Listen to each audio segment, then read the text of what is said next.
Hi everyone, welcome back to my YouTube channel, and if you're new here, hi, I'm Asmita and welcome to my YouTube channel. This channel is a video journal for me. I post everything about my life. So hi, nice to see you here. So let's get this video started. This video is about IELTS and TOEFL exam. This is going to be a sit down video, and I took both the exams in October this year, 2023. And I had to take both the exams because the universities I was applying to, some of them asked for IELTS or some of them asked for TOEFL. I scored an 8.5 out of 9 on IELTS, and I scored 108 out of 120 in TOEFL. So I just wanted to share my experience, how to prepare. So I'll be sharing some general tips and resources that you can use to prepare for your IELTS journey. I'll also be sharing some discount codes that you can apply while you're registering for the test. I'll also be sharing my experience, and there's a personal guidance session that I'm offering on TopMate, so I'll be also talking about that. Alright, so first things first, if you haven't yet, you should definitely go on IELTS and TOEFL's websites or the YouTube channels to understand the exam pattern. The TOEFL test pattern was changed this year in July 2023, so it's important that you know the exam pattern. Even if you're very good at English, if you are very fluent, and it won't matter if you don't know the exam pattern. So the first point is go and check the exam pattern on the websites. So if you have an option to choose between IELTS and TOEFL, like you can check this on universities ke websites. They have this section of English language requirements for international students, and within that they mention that if they require IELTS, they accept TOEFL or they accept both. So if you have a choice, unlike me, I didn't have a choice. Some universities were only accepting TOEFL and some universities were only accepting IELTS. So I had to take both the exams. But you have a choice. In my opinion, you should prefer IELTS. I think I found IELTS exam easy. So there are two major reasons for this. First is the listening section. In the TOEFL exam, we were given the audio first, the conversation or the lecture, and then we were given the questions. So we have to make notes of everything, and then we were given the questions. So you have to remember everything or write down everything. But however, in the IELTS exam, you were given the questions first, like you could see what were the questions, and then you were made to listen to the audio. So you already know what you are listening for, right? So that was the easy part. And the IELTS listening questions were also kind of conversations. So it was fun, listening to them. Also, the second part is the speaking section. So in the TOEFL exam, what is the speaking section is that you speak into the microphone. They have given you a headset and a microphone. But the thing is that everyone in the test center is speaking at more or less at the same time, and it's very disturbing and confusing. So I didn't like the experience that much. However, for the IELTS exam, the speaking test is in person with an interviewer. So there is a person sitting in front of you with you. Only you two are in the room, and that's more easy, I guess. Like if you are not comfortable talking to a person, you want to talk to the microphone, that's fine. But I felt that was easier. Alright, now let's talk about some general tips and resources. So how I prepare for the exam, I started preparing around a month ago, but I got sick for the IELTS exam. I'll tell you all about that in my experience of the exam. But yeah, it's based on your proficiency in English. You should at least start preparing a month ago, but if you want more time, you should start preparing more early or earlier. And these are all the resources. I'll list them down in the description or here, and you can check them out. Definitely check them out. There was one YouTube channel that I watched. It was a 1 hour video for IELTS. I think I listed out.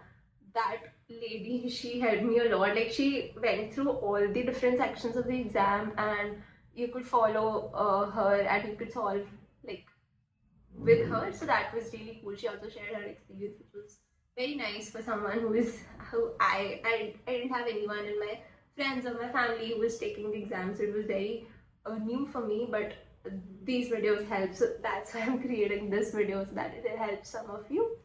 And the next thing is there's a free boot camp that is offered by Ambisho. This is not sponsored at all. I also joined the free boot camp, so I list down that as well. They have a lot of resources. there's a Notion page that they have, and that has all the resources I listed down as well. The third one is the TOEFL website. So on the TOEFL website, because they have changed the pattern and they have introduced a new writing task, they have a practice space in the website. I'll link down that as well. Like, it's difficult to find. I also found it after a lot of struggle, but yeah, on that there are a lot of questions. I think they post the questions weekly as well. And when you enter the writing answer, they also give you an AI generated score. So that was very nice for practicing. So you get a score as well, so you know where you are lacking and how you're doing and all that. And the third tip, that is for specifically for the writing section. Maybe you can use this in the speaking section as well. But for the writing section, what I did was, first I understood all the exam pattern, like what they are asking, what are the different questions. For example, there is a question where you in TOEFL, I think, where you have to provide argument for something, or join on a class debate or something like that. Or there was there's a passage you have to, in the passage two people are arguing or something like that, and you have to write it in your own words. So what I did was, I read a lot of sample answers. Then I formed some like, the first paragraph you always have to do this, the second paragraph you always have to do this, third paragraph you always have to do this. So I made a structure on my own. And then I also from all the answers that I read, I made a list of words that they were using, like verbs they were using for the argument type question. They were using argue, claim, on the contrary, or rebuts the argument, and words like these. So I made a list of them, and then I started using these in my own answers. I also made a list of words like however, and then although, nevertheless, and all these words, because if you write these in your answer, it'll make your answer a lot better and a lot, like, enhance your answer. So that is the one thing that I did. I can also provide you with a list of the words that I've created. I still have that, but I don't think it'll be as useful as you reading the answers and then understanding the context and the world in which you can use those words. So I think it's better that you create your own list. It'll be helpful for you. For the resources, you can also download the official guide to TOEFL. I think it's called that. There's a PDF. I'll link that down in the description as well. And this is a book that I sent. It's academic. I couldn't do the book because I was sick. But yeah, it explains a lot of question types, and it has examples as well and sample tests as well. So this book is like not used.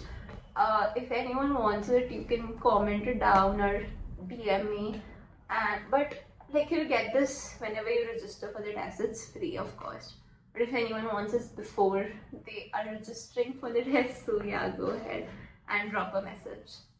Alright, now moving on to the third section, which is my experience of the exam. So I took my TOEFL exam on, I think, 18th of October, and then my IELTS exam 1 week late, which is 25th of October. So for my TOEFL exam, I prepared, but I was prepared, but I was not that confident because it was the first time I was taking such a test. And the center was nice, but there were a lot of things that I want to share about that. My computer got like turned off in the middle of the exam, so that was pretty like disturbing. And then the person came and they helped it fix it, and the test started from where it stopped. But it can be disturbing during an exam. And the next thing that happened was, before the start of the exam, everyone had to test their mic.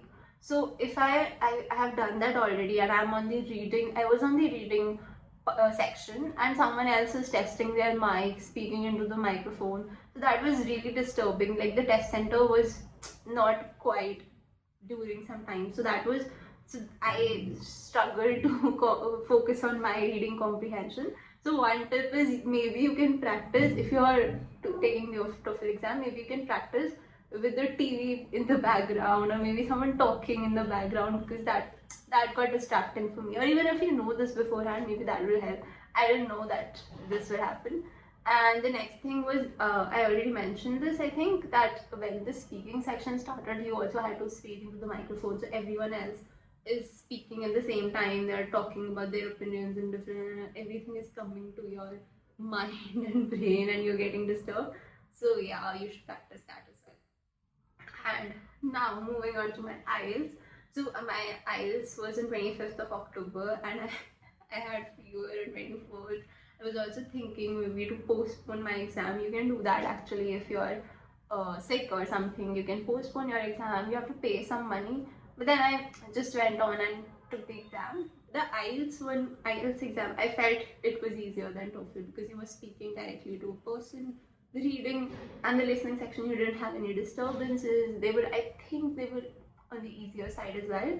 So I got 9 on reading and listening because they were pretty easy. Like if you watch English shows or if you watch maybe listen to songs, you'll get that easily. And the reading, the writing and the listening I could have done better, but I got a 7 on both. Yeah, so that was my experience of the exam. I have shared some general tips, resources. There are some discount codes as well that I want to talk about. I searched for TOEFL discount code, which I used, and I got I think around 1400 or 1500 rupees off, and that is a lot. I think that'll cover my 2-3 weeks. So yeah, so I got that discount, and I'll also link down several other discount codes which I think are valid now.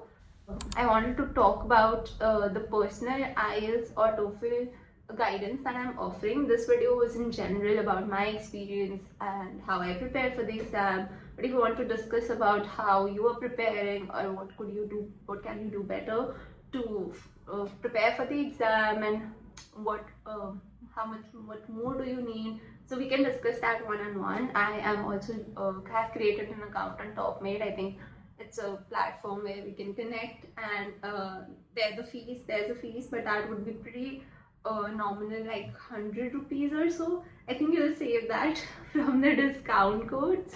But yeah, and I'll be looking forward to talking to you, knowing about how you're preparing and how can you do better. We can discuss that definitely.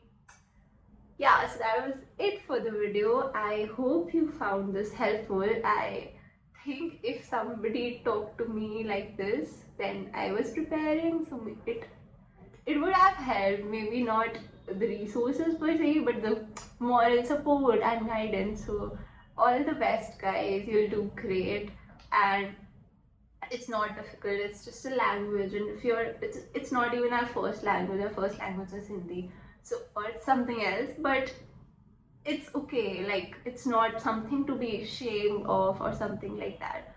So that's fine, and all the best. If you have studied enough, you'll be confident enough and you'll perform well. That's great. Okay, so that was it for this video, and I'll see you in the next video.